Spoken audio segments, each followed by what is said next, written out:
There was a time he looked at you like you were the answer to every question he'd never dared to ask. His words poured like honey. You're the most incredible woman I've ever met. You're not like the others. You're everything I never knew I needed. You believed him. How could you not? He treated you like royalty, not a partner, but a prize. He didn't just open doors. He created entire stages for you to walk on. The spotlight followed you because he was holding the switch. But there was something off. You didn't notice it then, not really, because the praise was overwhelming, intoxicating, like champagne before your first fall. The way he looked at you, it was obsessive, not adoring. The way he gave, it wasn't generosity. It was investment. He was building a narrative, not a relationship. He wasn't loving you. He was setting you up. And like all tragic fairy tales, the crown you wore would, one day, strangle you. Because one thing no one tells you about being treated like a queen is that queens are only adored when they sit quietly on the throne. The moment you bleed, cry, or collapse, you become an inconvenience, and he wasn't here to love the broken parts of you. He was here to borrow your shine and leave before the lights flickered. You didn't ask for much. You didn't want grand declarations anymore. You didn't need roses or late-night promises. You just needed him, present, grounded, real.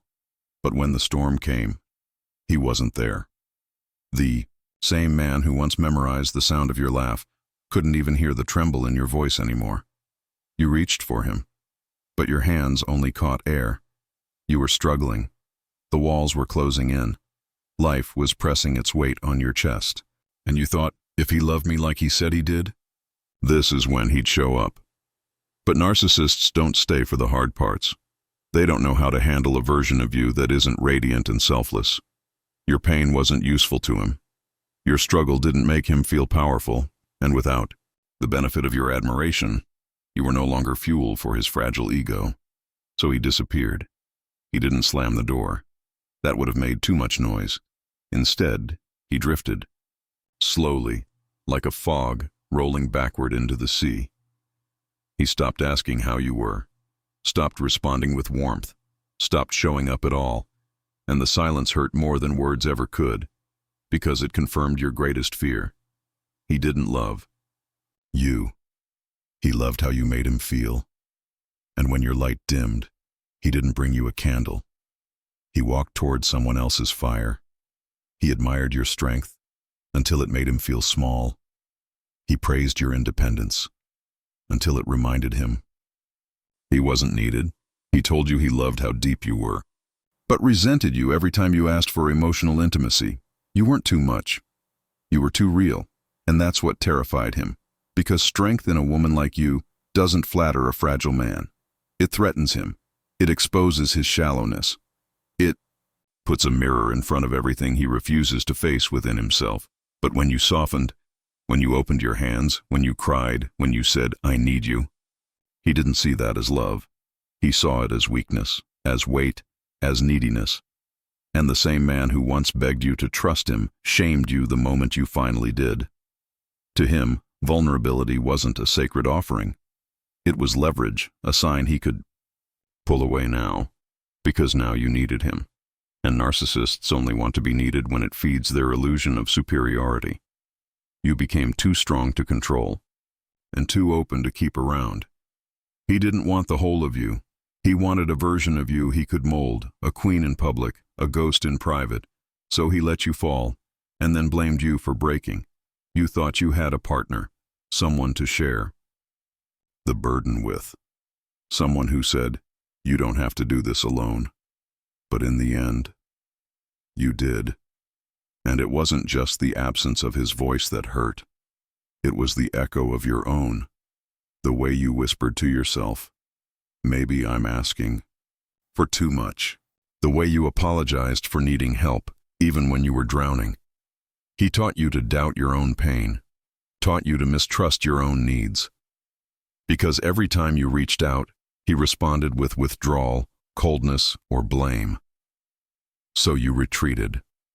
Into silence, into shame, into the terrifying belief that you are hard to love. And that's the cruelty no one sees. not the outbursts. Not the distance, but the erosion of your sense of worth. Because when love turns conditional, you start performing instead of living. You start wearing strength like armor, because you've learned that your softness has a price, and you can't afford to be hurt again. He didn't just abandon you. He convinced you that his abandonment was your fault, and so, even after he's gone, the punishment continues. It lives in your chest. It echoes in your mind. It whispers.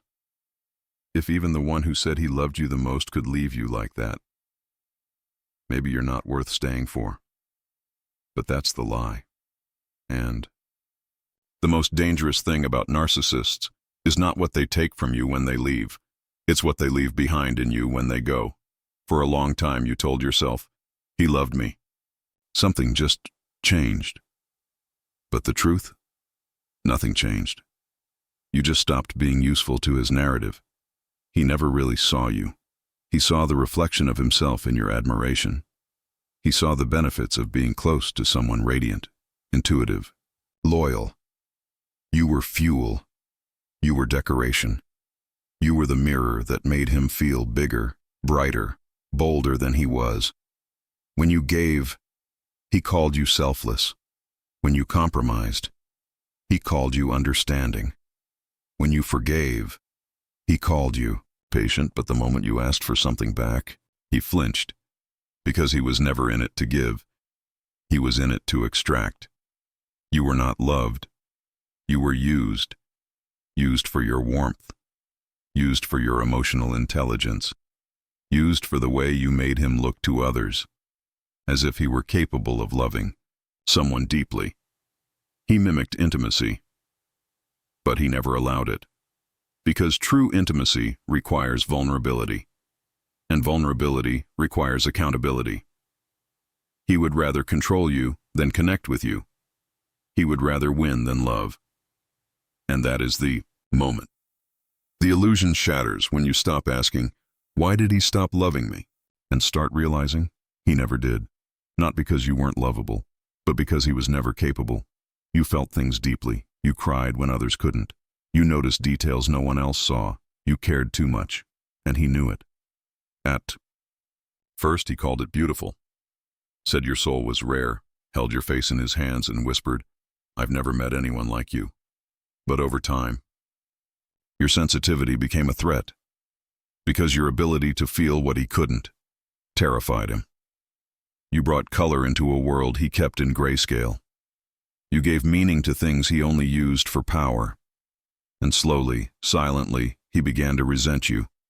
For it, he mocked the very tears he once kissed away, rolled his eyes at the emotions he once said made you real, laughed at your pain, dismissed your joy.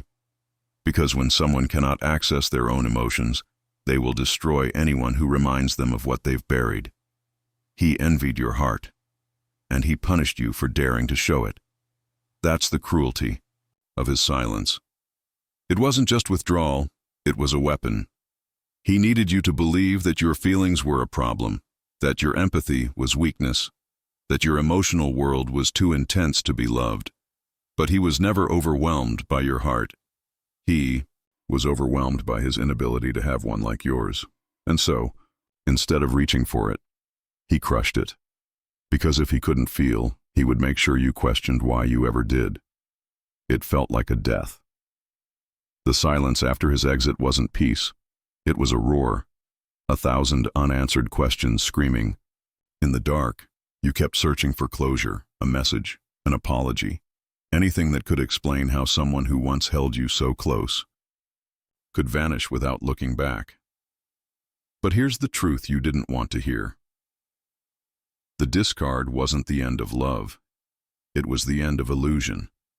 It didn't happen because you failed. It happened because you woke up. Your glow began to flicker. Not because you lost it, but because you stopped pouring it into someone who only came to drink. You started noticing, started questioning, started needing, and he couldn't survive that version of you. The version that asks, the version that sees, the version that bleeds and says, love me anyway. To him that was rebellion. It broke the spell, because he never wanted a partner. He wanted a reflection, and the day you stopped reflecting him, was the day he discarded you. But that wasn't the moment you lost him. It was the moment you found yourself. Because love that disappears in your darkest hour was never love. It was manipulation wearing a mask. It was control dressed in compliments. It was emptiness pretending to be devotion. So no, the discard wasn't the ending. It was your beginning. The first crack in the glass house. The first breath outside the fog. The moment you stopped asking what was wrong with you and started understanding what was broken in him. There's a part of you that still waits. Even now, waits for a message, a phone call, a sudden apology wrapped in trembling regret. You imagine him standing outside your door, eyes wet with realization, saying, "The words you deserved so long ago. I was wrong. I see you now. I'm sorry." But that moment never comes, because it was never about not knowing your worth. It was about not valuing it. You keep hoping that one day he'll wake up and understand what he lost. But he doesn't, because to him, love was a tool, not a truth. You were a phase, a function, a means to an emotional end, and the longer you wait for closure from him, the longer you delay the closure that lives within you. Healing begins not when the pain ends, but when the waiting ends. When you stop scanning your phone, stop rehearsing imaginary conversations, stop believing that if you were just better, more perfect, more quiet, he would have stayed. He didn't.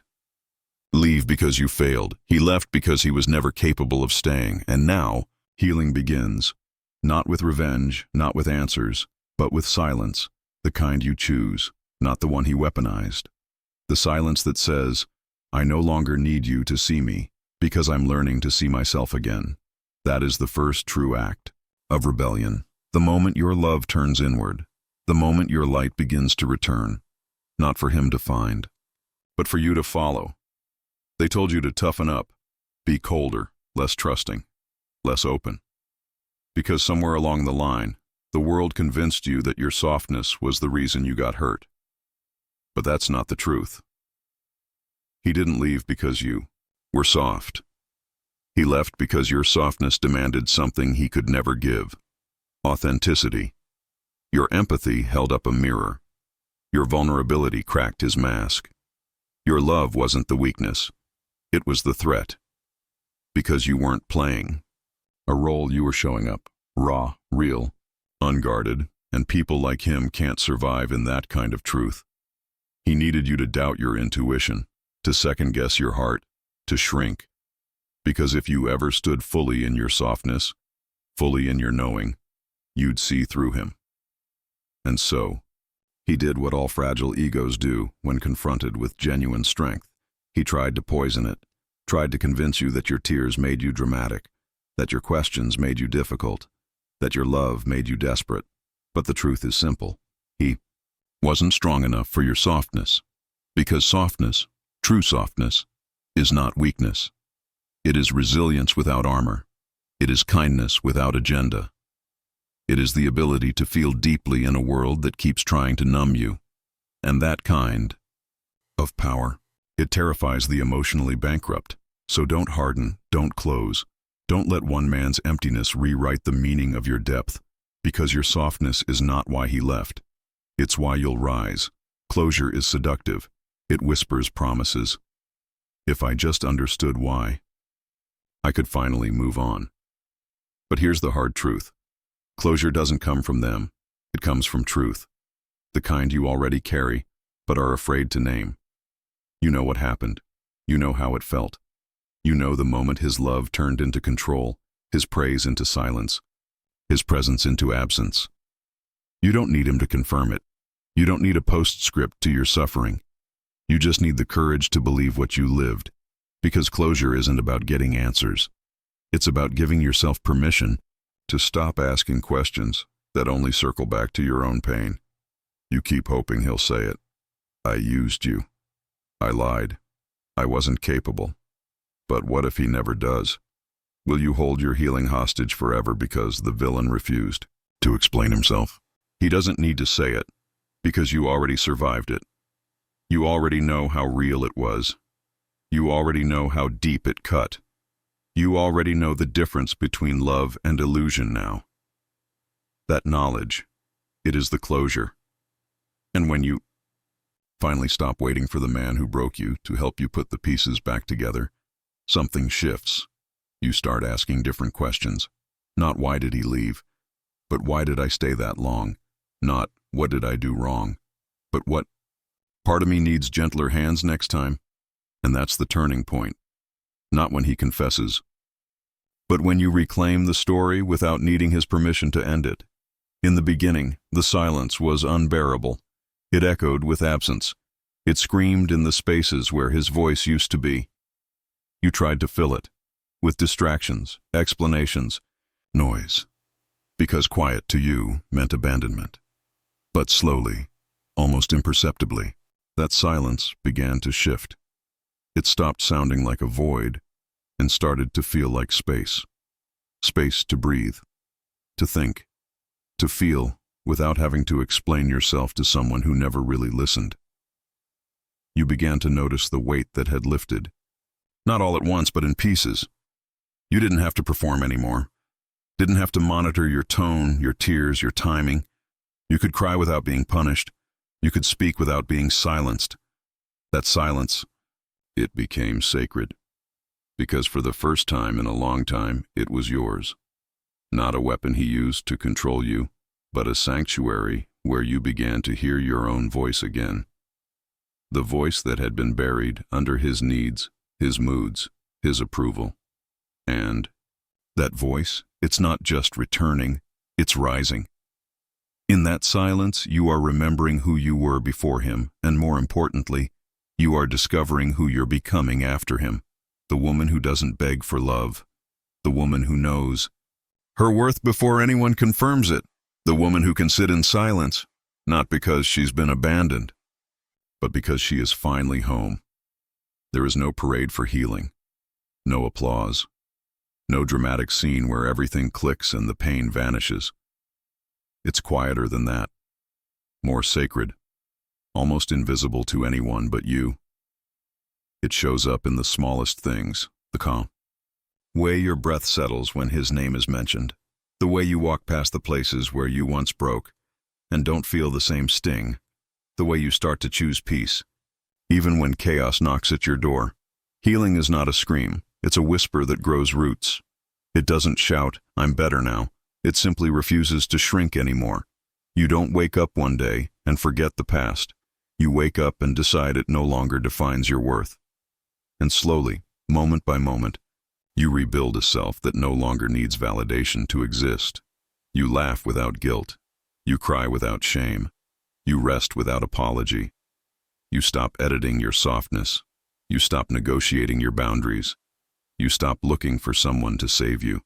Because you finally understand you were never broken, only buried, and the pieces of you he couldn't love. They weren't flaws. They were flames he couldn't hold without burning. So now you let them burn. Not in destruction, but in illumination. Because your healing doesn't need to be loud to be real. It just needs to be yours. And it is, unstoppable, unapologetic, unfolding. One sacred moment at a time. You won't notice it right away. It won't be some grand epiphany. No sudden sunrise moment where all the pain disappears. But slowly, a new voice will rise inside you. Quiet, clear, steady, and it will say, "I'm proud of you." Because one day you'll look back and realize that the silence you once feared was the very thing that saved you. Not because it was kind, not because it was fair, but because it forced you to go inward and find the truth no one could give you but yourself. You'll stop waiting for him to return. Stop fantasizing about closure. Stop hoping the person who broke you will also be the one to heal you. Instead, you'll breathe. Freely. Fully. And you'll feel something you haven't in a long time. Wholeness. Not the kind that depends on someone staying, but the kind that rises when you finally do. You'll thank the silence. Not because it felt good, but because it made space for your voice to be heard again. And in that space, You'll create something sacred, a life where your love is no longer currency, where your softness is no longer punished, where your needs are no longer shameful, where you are no longer at war with your own heart just to keep someone else comfortable. So yes, he treated you like a queen until you needed him. But now you know, a real king doesn't disappear when the crown slips. He stays, he holds, he chooses love over ego. And until that kind of love finds you, you will keep choosing yourself. Not perfectly, not loudly, but consistently. One breath, one boundary, one new beginning at a time. And that is your freedom.